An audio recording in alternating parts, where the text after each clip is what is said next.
നമസ്കാരം. മറുനാടൻ exclusive interview എന്നോടൊപ്പം Shri V Gopalakrishnan IPS AIG retired. സ്വാഗതം സർ.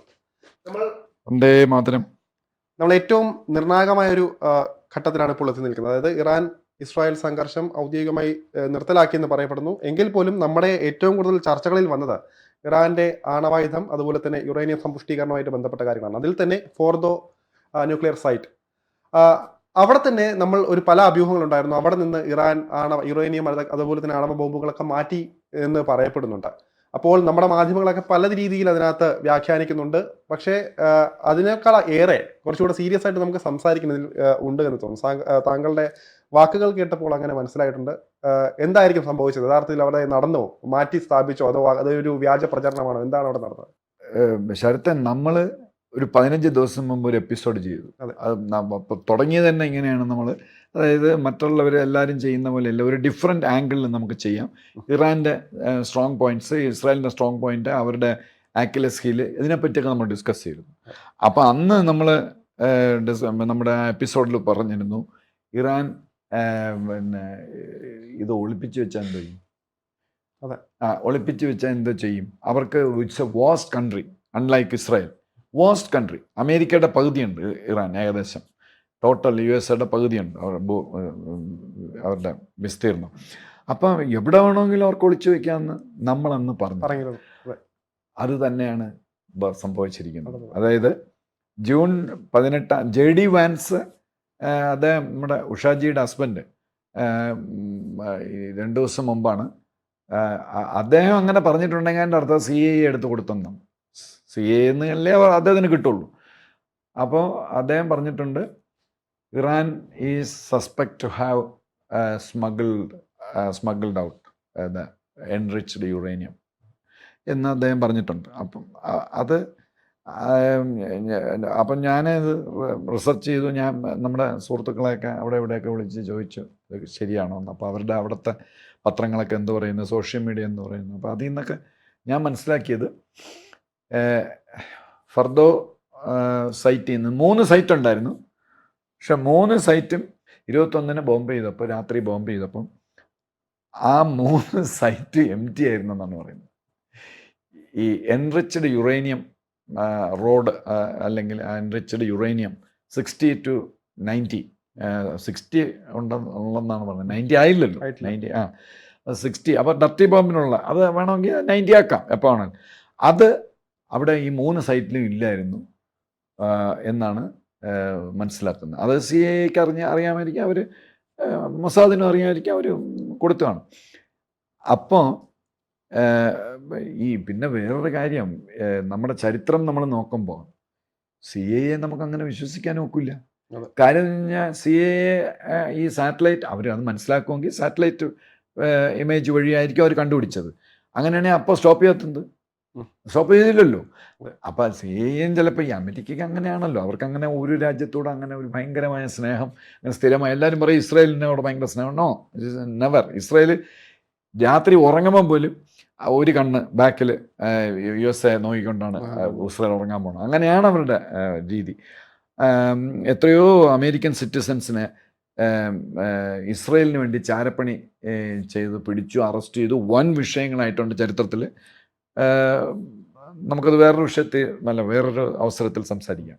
അപ്പോൾ ഇസ്രായേൽ എപ്പോഴും നോക്കും. അപ്പം USA വിചാരിച്ചാണ് സംഭവം ഇങ്ങനെയൊക്കെ തന്നെ, അവൻ കൊണ്ടുപോകണമെങ്കിൽ കൊണ്ടുപോട്ട്, വേറെ വിഷയമൊന്നുമില്ല. നമ്മൾ ബോംബ് ചെയ്തിട്ടുണ്ട്, മറ്റേ B-2 ബോംബർ അവിടെ പോയിട്ടുണ്ട്, തകർത്തു എന്നൊക്കെ പറയാം. അവൻ കൊണ്ടുപോകണമെങ്കിൽ കൊണ്ടുപോട്ടെ എന്ന് പറഞ്ഞാൽ, അത്യാവശ്യം അവൻ്റെ കയ്യിൽ ഈ സാധനം ഉണ്ടെങ്കിലല്ലേ നമുക്കെപ്പോഴും ഇവിടെ കയറിയേക്കും ഇടയ്ക്കിടയ്ക്ക് ഒരു സെയിങ് ഉള്ളൂ.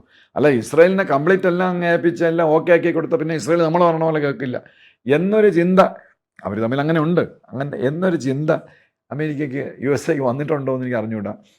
ജൂൺ 18 19 ഫർദോ, അതിന് ഇമേജ് ഉണ്ട്, മറ്റുള്ളതിന് ഇമേജ് ഇല്ല. ബാക്കിയുള്ള 2 സ്ഥലത്തെ ന്യൂക്ലിയർ സൈറ്റിൽ നിന്ന് സ്മഗിൾ ചെയ്തുകൊണ്ട് വലിയ ലാർജ് ട്രക്സ് പ്രത്യേക ഫീച്ചേഴ്സുള്ള 19 ട്രക്കിൽ കൊണ്ടുപോയെന്നാണ് പറയുന്നത് ഈ എൻറിച്ച് യുറേനിയം. ഈ എൻറിച്ച്ഡ് യുറേനിയം കൊണ്ടുപോയെന്ന് പറഞ്ഞാൽ അത് അവിടെ തന്നെ സൂക്ഷിച്ചിട്ടുണ്ടോ വി ഡോണ്ട് നോ.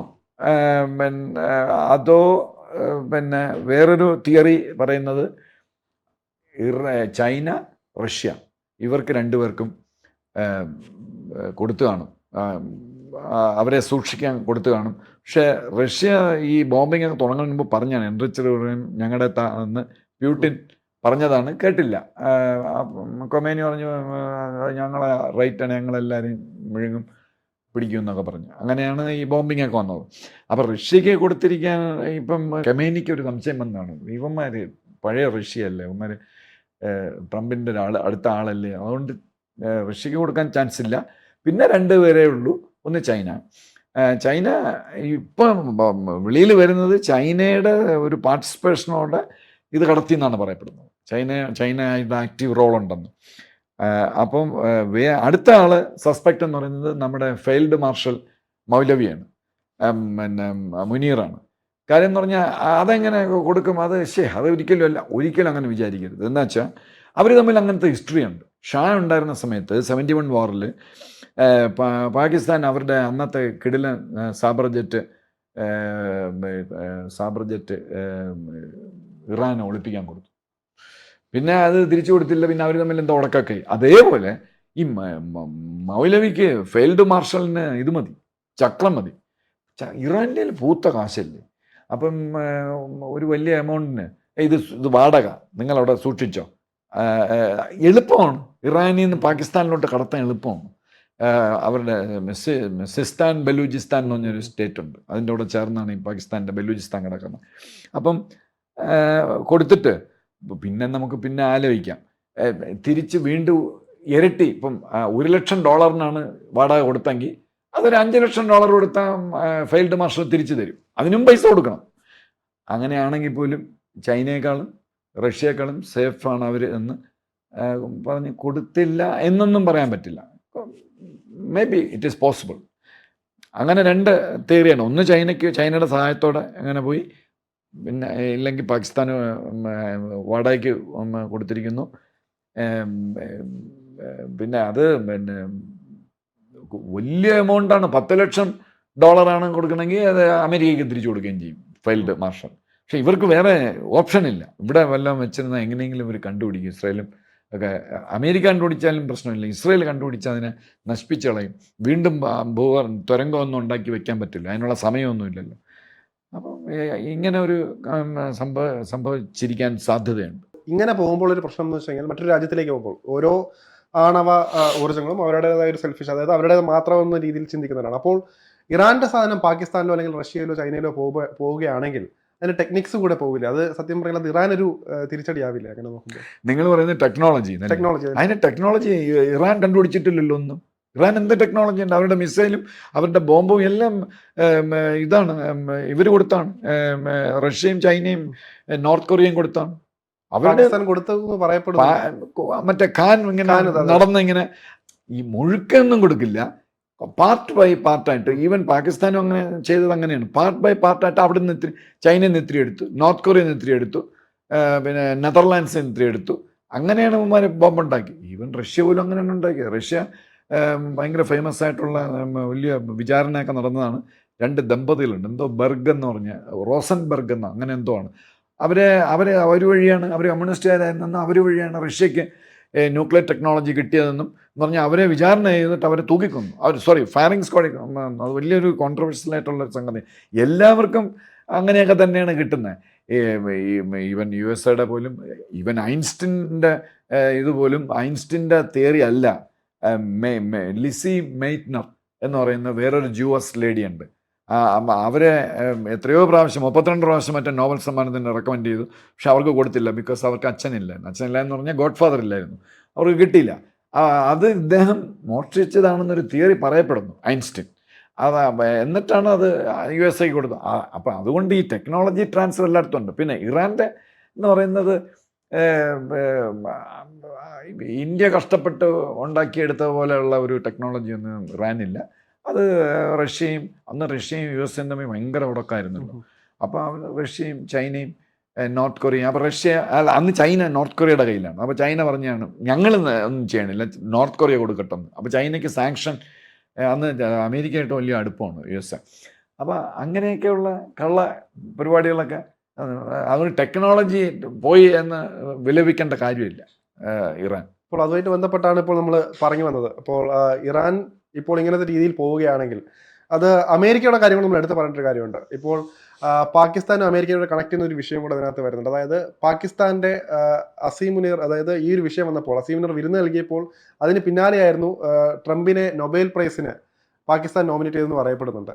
അപ്പോൾ അതും ഇതുമായിട്ട് കണക്ട് ആകുന്നുണ്ട്. അതായത് ട്രംപിന്റെ ഒരു നേരത്തെ പറഞ്ഞ പോലെ തന്നെ ട്രംപിനെ ഇതിനകത്ത് സുഖിപ്പിച്ച് ട്രംപിനെ സമാധാനവാദിയാക്കി ഇപ്പോൾ ഈ ഒരു യുദ്ധം നിർത്തൽ, അതായത് ഈ ഇറാൻ സംഘർഷം നിർത്തിയത് ട്രംപാണെന്ന് പറയപ്പെടുന്നുണ്ട്. ഇതിലൂടെ എല്ലാം തന്നെ ഒരു നോബൽ പ്രൈസ് ലക്ഷ്യം കാണുന്നുണ്ടോ യഥാർത്ഥത്തിൽ ട്രംപ് യഥാർത്ഥത്തിൽ?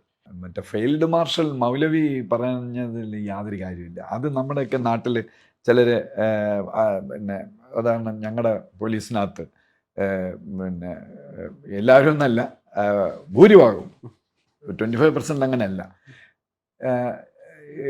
ഒരു ക്ലീൻ മർഡറാണ്, ഹോമിസൈഡ്. ഞാൻ ഇതിന് ബെസ്റ്റ് എക്സാമ്പിളാണ് പറയുന്നത്. ക്ലീൻ ഹോമിസൈഡ് എല്ലാവർക്കും അറിയാം, പോസ്റ്റ്മോർട്ടം ചെയ്ത ഡോക്ടർക്കും ഇയാൾക്കും അറിയാം, വിളിച്ചു പറഞ്ഞ മേലുദ്യോഗസ്ഥനും അറിയാം. അപ്പോൾ മേലുദ്യോഗസ്ഥൻ ഈ CI അല്ലെ DYSP എടുത്തു കഴിഞ്ഞാൽ അത് സൂയിസൈഡ് അല്ലേ? ഞാനും അത് വന്ന് കണ്ട്, പക്ക സൂയിസൈഡ്. ഉടനെ ഇവൻ പറയുകയാണ്, ഈ ഇൻവെസ്റ്റിഗേറ്റിംഗ് ഓഫീസർ CA DYSP, അയ്യോ സാർ ഇതിനു മുമ്പ് 2 പ്രാവശ്യം ഇയാൾ ആത്മഹത്യ ചെയ്തിട്ടുണ്ട് സാർ. ഇത് 2 പ്രാവശ്യം ഇതിനു മുമ്പ് ആത്മഹത്യ ചെയ്തു, പിന്നെ ഇത് 3ാമത്തെ പ്രാവശ്യം രക്ഷപ്പെട്ടു. സാർ അതങ്ങനെ കറക്റ്റായി മനസ്സിലാക്കി. എനിക്കത് അപ്പോഴേ പറയണമെന്നുണ്ടായിരുന്നു. ഇതാണ് ഞങ്ങളുടെ ചില മിക്ക പോലീസ് ഉദ്യോഗസ്ഥന്മാരുടെ ഒരു സ്റ്റാൻഡ്. 25% അങ്ങനെയല്ല. അപ്പം അതേപോലെ സൂചിപ്പിക്കാൻ വേണ്ടി ഇയാൾ അവിടെ പോയി നല്ല പൈസ കിട്ടി, പിന്നെ ഇയാൾക്കൊരു പേടി, എൻ്റെ അതെല്ലാം കൂടെ ഇയാൾ ഫ്രീസ് ചെയ്യുമോ ഈ അമേരിക്ക, ഇവന്മാരെ വിശ്വസിക്കാനും നിവൃത്തിയില്ല.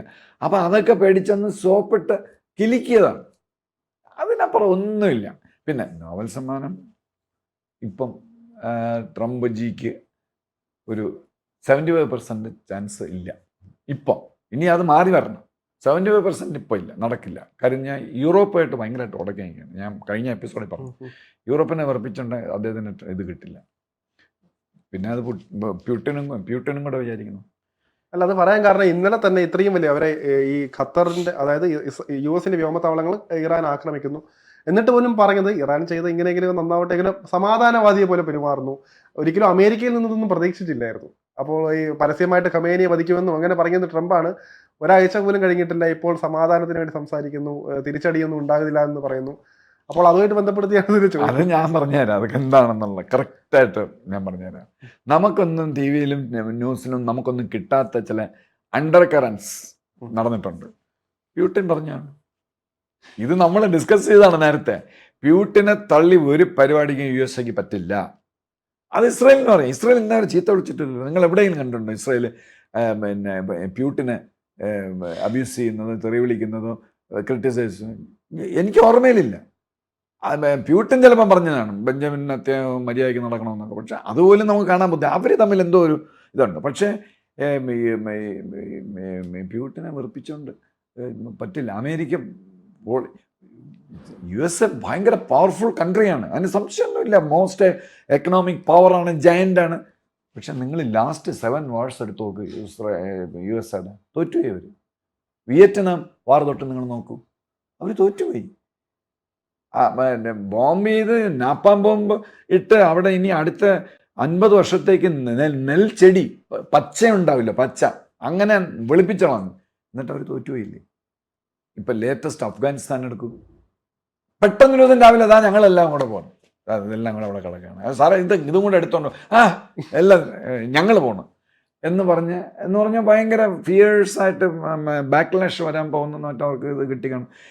അങ്ങനെ നിങ്ങൾ ഏത് വാർ വേണമെങ്കിലും എടുത്തു, ലാസ്റ്റ് ഒരു 5 വാർ എടുത്തു അമേരിക്ക തോറ്റുപോയിട്ടേ ഉള്ളൂ. ഇവർ വലിയ പവറൊക്കെയാണ്, സംഗതിയൊക്കെ ശരിയുണ്ട്, മറ്റേ സാധനമുണ്ട്, മലപ്പുറം കത്തിയുണ്ട്, ബോംബുണ്ട്, അതെല്ലാം ഉണ്ട്, ഇല്ലയെന്ന് പറയുന്നില്ല. പക്ഷേ പ്യൂട്ടിൻ ഓക്കെ ചെയ്യാതെ പ്യൂട്ടിൻ ഇറങ്ങിക്കഴിഞ്ഞാൽ റഷ്യ ഏത് വാറിലാണ് തോറ്റത്? അഫ്ഗാനിസ്ഥാനിൽ വിഡ്രോ ചെയ്തു, തോറ്റില്ല. അവർ വിഡ്രോ ചെയ്ത് പാകിസ്ഥാനും USA എല്ലാം കൂടെ കയറി പണിഞ്ഞപ്പം അവർ വിഡ്രോ ചെയ്യുന്നുണ്ട്.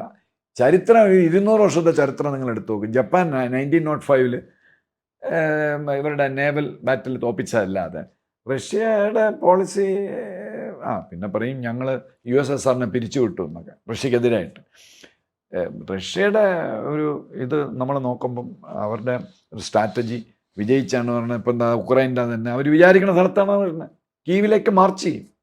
നമ്മൾ നേരത്തെ അത് പറഞ്ഞതാണ്. കീവിലേക്ക് മാർച്ച് ചെയ്യും.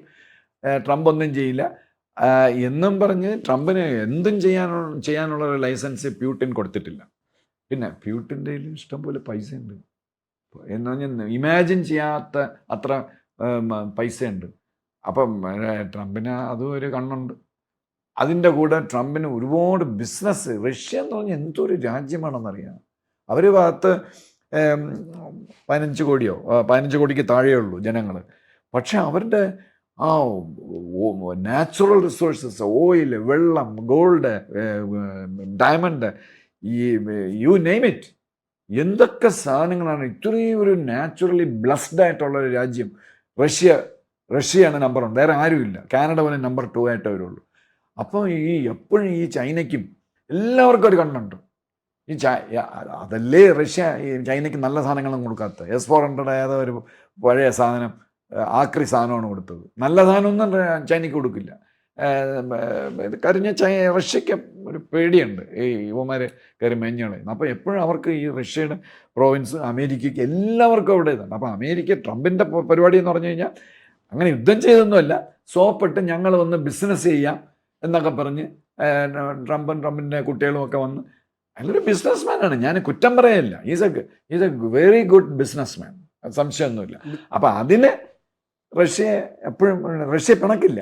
പിന്നെ റഷ്യക്ക് വിരട്ടാനും പറ്റും. ഞാൻ പറഞ്ഞില്ലേ, അവരുടെ ഭയങ്കര ഇതാണ്, സബ്മറൈൻ ഫ്ലീറ്റ് ഉണ്ട് അവർ. അതൊക്കെ ഇറങ്ങിക്കഴിഞ്ഞാൽ എന്താവുന്നൊന്നും നമുക്ക് പറയാൻ ഒക്കില്ല. അവസാനം നോബൽ സമ്മാനം നോക്കിക്കൊണ്ടിരുന്ന ഇങ്ങേരാണ് വാറ് കൊണ്ടുവന്നത് എന്നുള്ള വഴിയും കൂടെ കേൾക്കേണ്ടി വരും. അപ്പോൾ അതുകൊണ്ട് റഷ്യയാണ് ഇതിനകത്ത് കളിക്കുന്നത്. റഷ്യ പറഞ്ഞാണ്.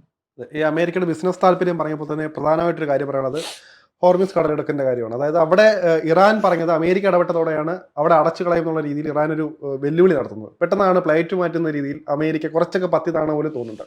അപ്പോൾ ഹോർമിസ് കടലിടുക്ക് ഇപ്പോൾ അടച്ചു കഴിഞ്ഞാൽ, ഇപ്പോൾ പറയുന്ന പോലെ നിർത്തി കഴിഞ്ഞാൽ അത് മൊത്തത്തിൽ അത് ലോകത്തിൽ ഇപ്പം പിടിച്ചു നിർത്തുമോ? ഇപ്പോൾ എല്ലാവരും പറയുന്നുണ്ട് അത് നിർത്തുക, ഇതുവരെ ഇതില്ലാതെ ഊർജ്ജം നല്ല രീതിയിൽ വരുന്ന സ്ഥലം കൂടിയാണ്. അപ്പോൾ അതുകൊണ്ട് തന്നെ ഹോർമിസ് കടലിടുക്കിലെ പ്രവർത്തനം നിർത്തിക്കഴിഞ്ഞാൽ മൊത്തത്തിലെ ലോകത്തെ ബാധിക്കും. അതിൻ്റെ പേടിയിലാണോ അമേരിക്ക ചിലപ്പോൾ ഇത്തരത്തിലൊരു ഇറാന് മുന്നിൽ ഒന്നും മുട്ടുമടക്കുന്ന രീതിയിലുള്ള സമീപനം എടുക്കാൻ കാരണം? ഈ അമേരിക്ക മുട്ടുമടക്കിയിട്ടൊന്നുമില്ല, അല്ല വെല്ലുവിളിച്ചിട്ട് അതൊക്കെ ശരിയാണ്, അതെല്ലാം സമ്മതിച്ചു. അവര് 2 അടി അല്ല 3 അടി മുമ്പോട്ട് 1 അടി ബാക്കിലോട്ട്. അപ്പൊ 1 അടിയെ ബാക്കിൽ പോയിട്ടുള്ളൂ അമേരിക്ക. ഈ ട്രംപ് ഞാൻ വീണ്ടും പറയാണ്, ബിസിനസ്മാനാണ്. ട്രംപിന് റഷ്യയായിട്ട് ബിസിനസ് ചെയ്യണം. ആരും ഒരു US പ്രസിഡന്റ് റഷ്യയായിട്ട് ബിസിനസ് നേരമണ്ണം ചെയ്തിട്ടില്ല. ഇപ്പം ഒരു പക്ഷേ ശരത്തിന് അറിയാമെന്ന് അറിഞ്ഞൂടാ, റഷ്യ ബിസിനസ് ചെയ്യുന്നുണ്ട് അമേരിക്കയിൽ. പക്ഷെ അത് അമേരിക്കൻ ഗുണമൊന്നുമില്ല. ഈ ഓയിൽ കമ്പനീസ് ഉണ്ട് റഷ്യക്ക്. ഈ പല പെട്രോൾ പമ്പും റഷ്യൻ ഓയിലാണ്. ഇപ്പം ഇവിടെ നമുക്ക് റഷ്യൻ ഓയിലുണ്ട്, നയാര എന്ന് പറയുന്നില്ല, അത് റഷ്യൻ ഓയിലാണ് നമ്മൾ വിൽക്കുന്നത്.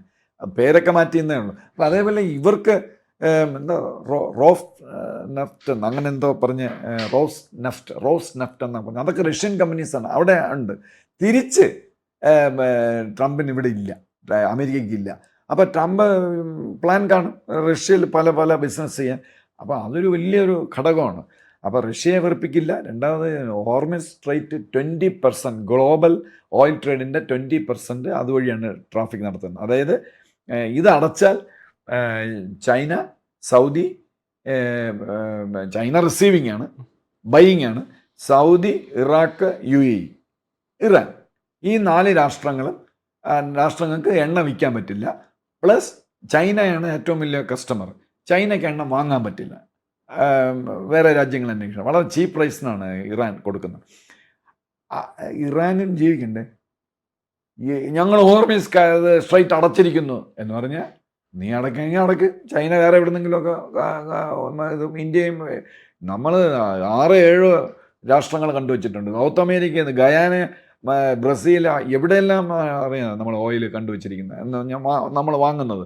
അല്ലാതെ ഒരാളെ മാത്രം ചെയ്താൽ കുഴപ്പമാണ്. അപ്പോൾ ഹോർമിസ് സ്ട്രൈറ്റ് അടച്ചാലും ഇറാനാണ് അതിൻ്റെ കുഴപ്പം. പിന്നെ അമേരിക്കയ്ക്കും റഷ്യ മാത്രമല്ല, ഈ അമേരിക്ക ഇപ്പം ഒരു സ്റ്റെപ്പ് ബാക്കിൽ, അതായത് ഞങ്ങൾ ഇടപെട്ടാണ് ഇതാ വെടിനിർത്തൽ. നിങ്ങൾക്ക് മനസ്സിലായല്ലോ, എന്ന് പറഞ്ഞിട്ട് ബാക്ക് ഡോർ വഴി അടുക്കള വഴി പതുക്കെ വന്ന് മുട്ടും. അപ്പോഴേ മറ്റേ നമ്മുടെ ഓയിൽ നമ്മളെ കൂടെ ഒന്ന് കയറ്റിക്കൂടെ വരും. നമുക്ക് വീണ്ടും ഇത് ഇവിടെ സംസാരിക്കേണ്ടി വരും. USA അപ്പം അതിനിടയ്ക്ക് ഇനി ഒരു കാര്യം കൂടെ നമുക്ക് വേണമെങ്കിൽ പ്രഡിക്റ്റ് ചെയ്യാം. ഇപ്പം വെടിനിർത്തലൊക്കെ നിൽക്കും, അല്ല, it will gone, it will happen. പക്ഷേ എനിക്കൊന്നൊരു 6 മാസത്തിനകത്ത് ഈ മറ്റേ കമേനി ബാച്ചും കൂടെ സ്ഥലം വിടേണ്ടി വരും. അവിടെ എന്തെങ്കിലും നടക്കും. അവിടെ വേറൊരു അഡ്മിനിസ്ട്രേഷൻ വരും. അതിനുള്ള എല്ലാ ചാൻസും ഉണ്ട്. അത് കാര്യം ഞാൻ നമുക്ക് അത്യാവശ്യമുള്ള കാര്യങ്ങളൊക്കെ നമ്മൾ ചെയ്ത് അവന്മാരെ താർത്തു പിടിച്ചു. പക്ഷേ ഇനിയിപ്പം വീണ്ടും ഇത് കൺസ്ട്രക്ട് ചെയ്ത് മറ്റേ സെൻട്രിഫ്യൂജ് മറ്റേ 90% ആക്കി ന്യൂക്ലിയർ, അതിന് 20 years എടുക്കും. 20 years എടുക്കും ഇറാൻ മാത്രം വിചാരിച്ച്.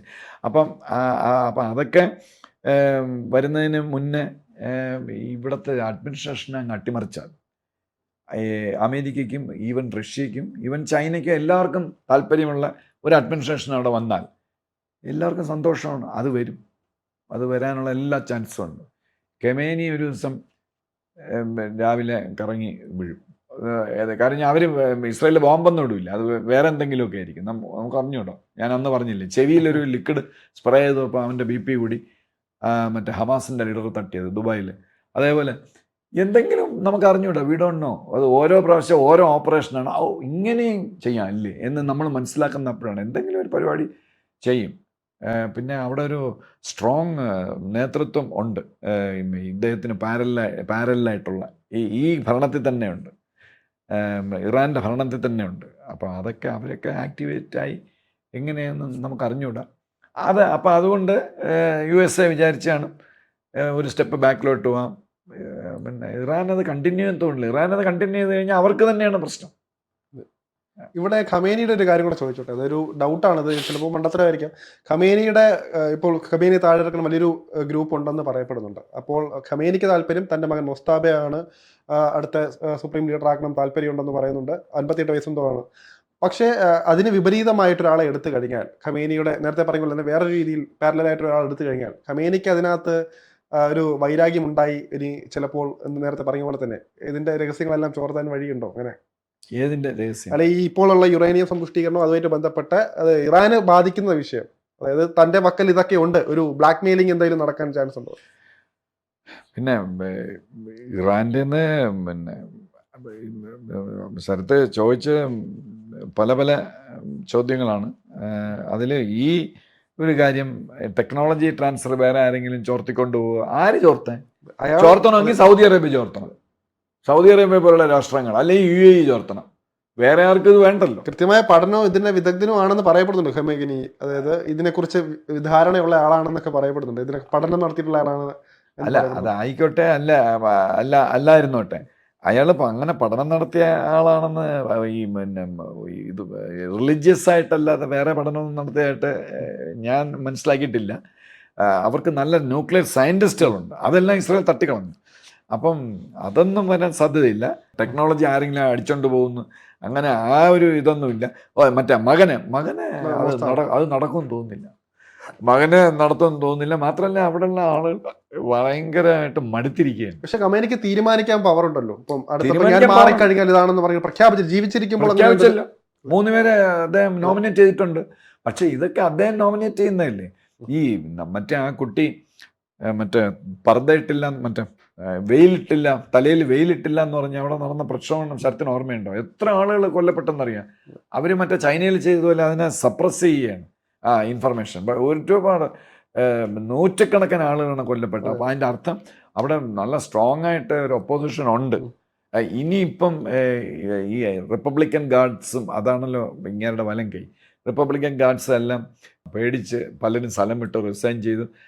ഈ അതിനകത്ത് തന്നെ ക്രാക്ക് വന്നിട്ടുണ്ട് ഇറാൻ്റെ ഇതിനകത്ത്, അവരുടെ സിസ്റ്റത്തിനകത്ത്, അവരുടെ ഡിഫൻസ് സിസ്റ്റം, അവരുടെ അഡ്വൈസറി ബോർഡ്, അതിലെല്ലാം ക്രാക്ക് വന്നിട്ടുണ്ട്. അപ്പോൾ മറ്റവർ ആ opposite group aided by Israel and America strong ആവാനാണ് ചാൻസ്. പിന്നെ അമേരിക്കയ്ക്ക് ഒരു പൂർവ്വ ചരിത്രമുണ്ട്. നേരാമണ്ണം ബോംബിട്ട് തകർക്കാൻ പറ്റില്ലെങ്കിൽ ഞങ്ങളുടെ കയ്യിൽ വേറെ പരിപാടി ഉണ്ടെന്ന് അതെല്ലായിടത്തും എക്സിക്യൂട്ടീവ് USSR വരെ എന്നെ മറ്റേ എന്താ കിലുകില വിറച്ചോണ്ടെന്നാണ് USSRന്റെ മുമ്പ് USA. ഒരു സിമ്പിൾ പരിപാടിയുണ്ട്. രാവിലെ ഗോർബച്ചോവ് വന്നിട്ട് ഇടെ എല്ലാം വയ്ക്കുക, കഞ്ഞി കുടിക്കുക, എല്ലാം വീട്ടിൽ കഞ്ഞി കുടിച്ചു വന്നു. 15 രാജ്യങ്ങളായി. അതൊരു ഭയങ്കര ഓപ്പറേഷനാണ്. ഇതിന് ഭയങ്കര എക്സ്പെർട്സാണ് USA. ഈ പിന്നെ ഈ മൊസാദിൻ്റെ ബുദ്ധി. അപ്പം ഖമേനിക്ക് എനിക്ക് തോന്നുന്നില്ല വലിയ ഇതുണ്ട്. അതോ ഇനിയിപ്പം ഇത് വിഡ്രോ ചെയ്ത് തന്ത്രപരമായ പിന്മാറ്റമാണോ എന്ന് പറഞ്ഞൂടെ ഇതൊക്കെ ഫെസിലിറ്റേറ്റ് ചെയ്യാൻ വേണ്ടി? അതൊന്നും നമുക്ക് പറയാൻ നോക്കില്ല. നമുക്ക് കാത്തിരുന്ന് കാണാമെന്നേ പറയാൻ പറ്റുള്ളൂ. പക്ഷേ അവർക്ക് വേണ്ട നമ്മൾ നേരത്തെ പറയുന്ന സമയമാണ്. അപ്പോൾ നേരത്തെ പറയുന്ന പോലെ തന്നെ ടെക്നോളജി കൈവശമുണ്ട്. ഇനി അത് നേരത്തെ പറയുന്ന പോലെ തന്നെ എല്ലാം വീണ്ടും ഈ യുറേനിയം സമ്പുഷ്ടീകരണ പ്രവർത്തനങ്ങളായിട്ട് മുന്നോട്ട് പോകുന്നു. പക്ഷേ അവിടെ ഒരു പരിഹാരം ഉണ്ടായിട്ടില്ലല്ലോ. ഇപ്പോൾ ഇസ്രായേലും അമേരിക്ക ആഗ്രഹിച്ചത് എങ്ങനെയും അത് നിർത്തണം എന്നുള്ള രീതിയാണ്. അതായത് ഇറാൻ അത് നിർത്തണം, ഈ ഒരു സമ്പുഷ്ടീകരണം നിർത്തണം എന്നുള്ള രീതിയായിരുന്നു. പക്ഷേ ഒരു റിസൾട്ടും ഇല്ലാണ്ട് ഇസ്രായേൽ എന്താണ് തുടങ്ങിയത് അതിനൊരു ഫലമില്ലാതായി പോയിരുന്നില്ല ഈ ഒരു വെടിനിർത്തലോടുകൂടി? ഒരിക്കലുമല്ല. കാര്യം എന്ന് വെച്ച് കഴിഞ്ഞാൽ ഇപ്പോൾ ഇറാനും പറ്റിയതെന്ന് പറഞ്ഞാൽ എൻറിച്ചഡ് യുറേനിയം റോഡ്സും മറ്റതുമൊക്കെ സ്മഗിൾ ഔട്ട് ചെയ്തെന്ന് വെച്ചോ, അവർ മാറ്റിയെന്ന് വെച്ചോ, ഇത് എൻ്റെ വീട്ടിൽ വെച്ച് ചെയ്യാൻ പറ്റില്ലല്ലോ, അല്ലെങ്കിൽ ഒരു ഷെഡ് അടിച്ചിട്ട് അതിനകത്തിരുന്ന് ചെയ്യാൻ പറ്റില്ലല്ലോ. ഇറ്റ്സ് എ ഹൈലി കോംപ്ലക്സ് ടെക്നോളജിയാണ്. പിന്നെ ഇവരുടെ എല്ലാ സാറ്റലൈറ്റ് അവിടെ സ്ഥിരം കുറ്റി അടിച്ചിടും. പിന്നെ മൊസാദിൻ്റെ ഒരു ബ്രാഞ്ച് തന്നെ ഉണ്ട്, ഇറാൻ ബ്രാഞ്ച് എന്ന. അപ്പോൾ ഇവരെയൊന്നും വെട്ടിച്ച് ഇതൊരു ഭയങ്കര ഇനിയിപ്പോൾ ഉണ്ടാക്കുകയാണെങ്കിൽ നേരത്തെ ഉണ്ടാക്കിയ 500 മീറ്റർ അല്ലെങ്കിൽ 250 മീറ്റേഴ്സ് അല്ലെങ്കിൽ 100 മീറ്റേഴ്സ് താഴെ ഡൗൺ ബിലോ ഒരു ഭയങ്കര കൺസ്ട്രക്ഷൻ ഇനി നടത്തി കൊണ്ടുവന്ന് അതിനകത്തേ ചെയ്യാൻ പറ്റുമോ? അതൊക്കെ it takes time. It's not that easy. അവർ പറയുന്നത് പിന്നെ CIAയും മൊസാദും ഒക്കെ പറഞ്ഞിട്ട് ഇറ്റ് വിൽ ടേക്ക് 20 years എന്നാണ്. അപ്പോൾ അത് ബുദ്ധിമുട്ടാണ്. ഇറാനെ ഞാൻ നേരത്തെ പറഞ്ഞില്ല, ദേ ആർ വെരി റെസീലിയൻറ്റ്. അങ്ങ് സബ്ഡി ചെയ്ത് അയ്യോ രക്ഷിക്കണം നിയാസി പറഞ്ഞ പോലെ 90,000 സോൾജേഴ്സുമായിട്ട് വന്ന് സറണ്ടർ ചെയ്തതുപോലെ ഒരിക്കലും ഇറാൻ നിൽക്കില്ല. ഇപ്പോൾ ഇറാന് ബുദ്ധിയുണ്ടെങ്കിൽ ഈ അടുത്ത നേതൃത്വം വരെയാണെങ്കിൽ അവർ വിചാരിക്കും ചുമ്മാ എന്തിനാ ഇസ്രായേലുമായിട്ടൊക്കെ നമ്മൾ മല്ല് പിടിക്കുന്നത്, ഡെത്ത് ടു ഇസ്രായേൽ. അത് ഇയാളുടെ ഒരു വലിയൊരു ടാക്ടിക്കൽ എററാണ് ഈ മൗലവിയുടെ. അതിന് പോയ എന്തിനാണ് നമ്മൾ നേരത്തെ കഴിഞ്ഞ ഏതോ ഒരു എപ്പിസോഡിൽ പറഞ്ഞത്, ജപ്പാൻ എന്തോന്നാണുള്ളത്, കുടിക്കാൻ വെള്ളമല്ലാതെ എന്താണ് ആ രാജ്യത്തുള്ളത്? സൾഫർ മാത്രം, വേറൊന്നുമില്ല. അപ്പം പക്ഷെ അവർ സെക്കൻഡോ തേർഡോ ബിഗസ്റ്റ് എക്കോണമിയാണ്. പിന്നെ ഇങ്ങനെ സപ്രസ് ചെയ്ത് വെച്ചിരിക്കുകയാണ്. തുറന്നുവിട്ട ഭൂതം പോലെ അവർ അഴിച്ചു വിട്ട് കഴിഞ്ഞാൽ അമേരിക്കയുടെ മുകളിൽ പോകും. ജപ്പാൻ അത് സാധിക്കുമെങ്കിൽ ഇറാന് ബ്യൂട്ടിഫുള്ളായിട്ട് അതേപോലെ എക്കണോമിക് പവർ ആവാൻ പറ്റും. ഇത്രയും ഓയിൽ കയ്യിലിരിക്കുകയല്ലേ. ഓയിൽ ഇത്രയും കയ്യിരുന്നിട്ട് പിന്നെ എന്തിനാണ് ആണവോർജം? അതൊന്നും നടക്കില്ല. It is highly improbable. അത് നടക്കില്ല. ഒരു 10 year 20 year.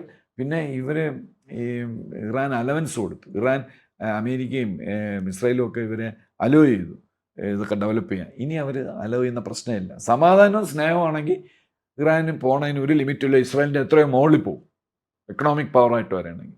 ഇസ്രായേലിനാണെങ്കിൽ കടം കൊടുക്കും ഇറാൻ, അതിനുള്ള കപ്പാസിറ്റി അവർക്കുണ്ട്. പക്ഷെ അവർ മിലിറ്ററിലി ഇവരെയൊക്കെ ചലഞ്ച് ചെയ്യാൻ പോയി കഴിഞ്ഞാൽ രക്ഷപ്പെടില്ല. കാരണം അവർക്ക് ഇതില്ല, ടെക്നോളജി ഇല്ല. ടെക്നോളജി അവിടെ നിന്ന് ഇവിടെ നിന്നൊക്കെ കടം വാങ്ങിക്കണം.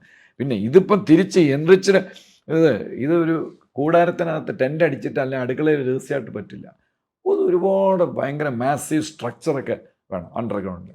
അവിടെ ഇത് ചെയ്യാൻ പറ്റും.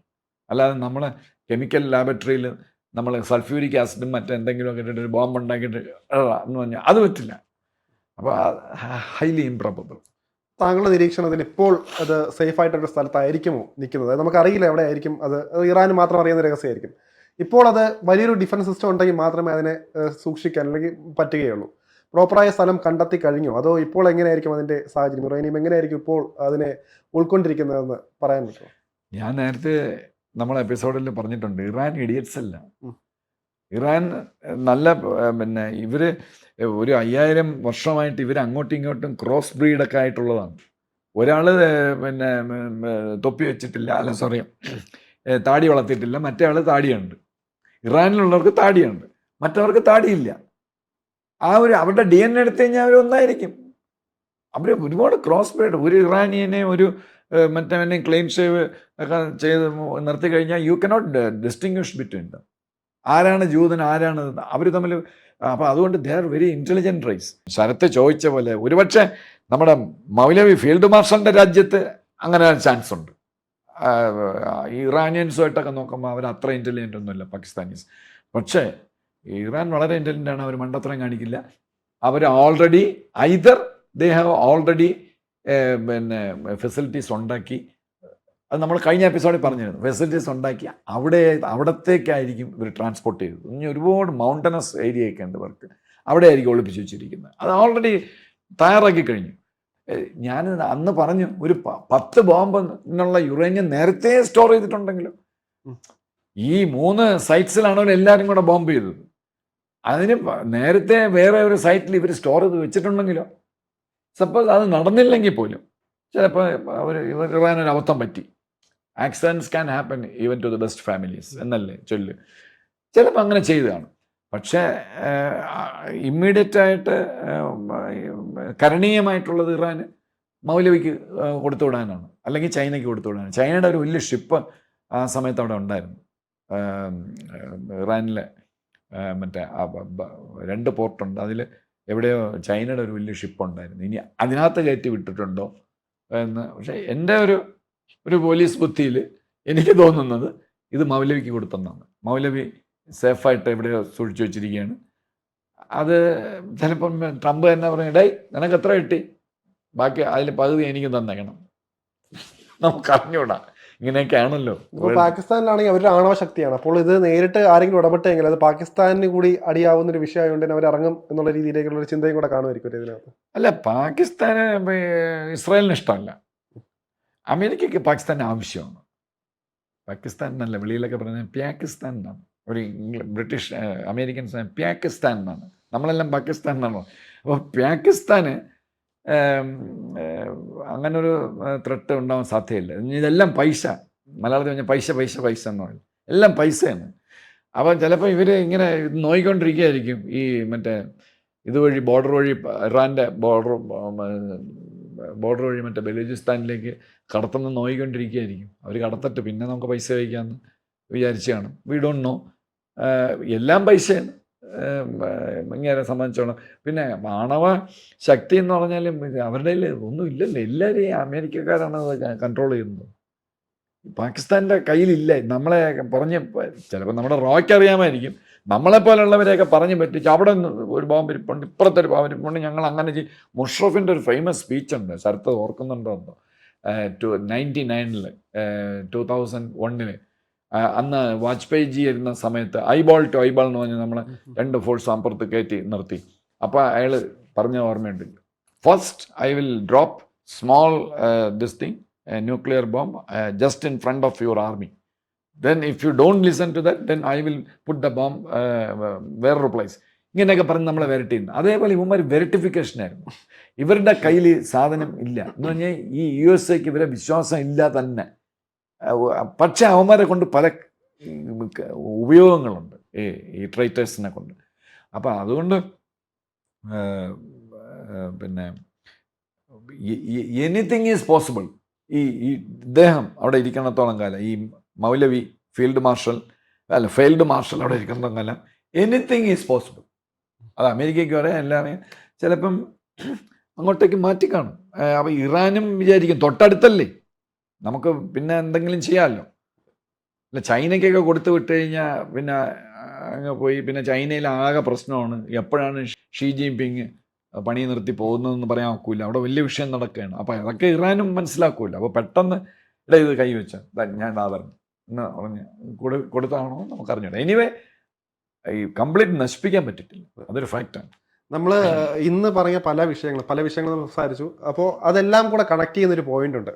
അതായത് തിരുവനന്തപുരത്ത് ലാൻഡ് ചെയ്ത് F-35B സ്റ്റെൽത്ത് വിമാനം. അപ്പോൾ അത് ഇതുവരെ ഒരാഴ്ചയായിട്ടും അത് ഇവിടെ നിന്ന് അനക്കാൻ പോലും പറ്റിയിട്ടില്ല. 30 അംഗ സംഘം വരുന്നു എന്ന് പറയുന്നുണ്ട്. ഇന്ത്യയുടെ ഹാങ്ങറിലേക്ക് മാറ്റുന്നില്ല എന്നുള്ള രീതിയിൽ പലതരം അഭ്യൂഹങ്ങൾ ഉണ്ടായിരുന്നുണ്ട്. അപ്പോൾ എന്തുകൊണ്ട് അത് പറ്റുന്നില്ല? ഇനിയിപ്പോൾ ഒന്നും പറ്റിയില്ലെങ്കിൽ ആ തൂക്കിയെടുത്തുകൊണ്ട് പോകാനേ പറ്റുള്ളൂ, മറ്റൊരു വിമാനം കൊണ്ട് തൂക്കിയെടുത്തുകൊണ്ട് പോകാനേ പറ്റുള്ളൂ എന്നുള്ള രീതിയിലേക്ക് കാര്യങ്ങളെത്തുന്നുണ്ട്. അപ്പോൾ ഇതെല്ലാം കൂടെ കണക്ട് ചെയ്യുമ്പോഴത്തേക്ക് എന്തെങ്കിലും ദുരൂഹത ഇതിനകത്ത് തോന്നുന്നുണ്ടോ? ഇൻട്രൂഗിങ് ഫാക്ടർ ഈസ് ഓൾവേസ് ദെയർ.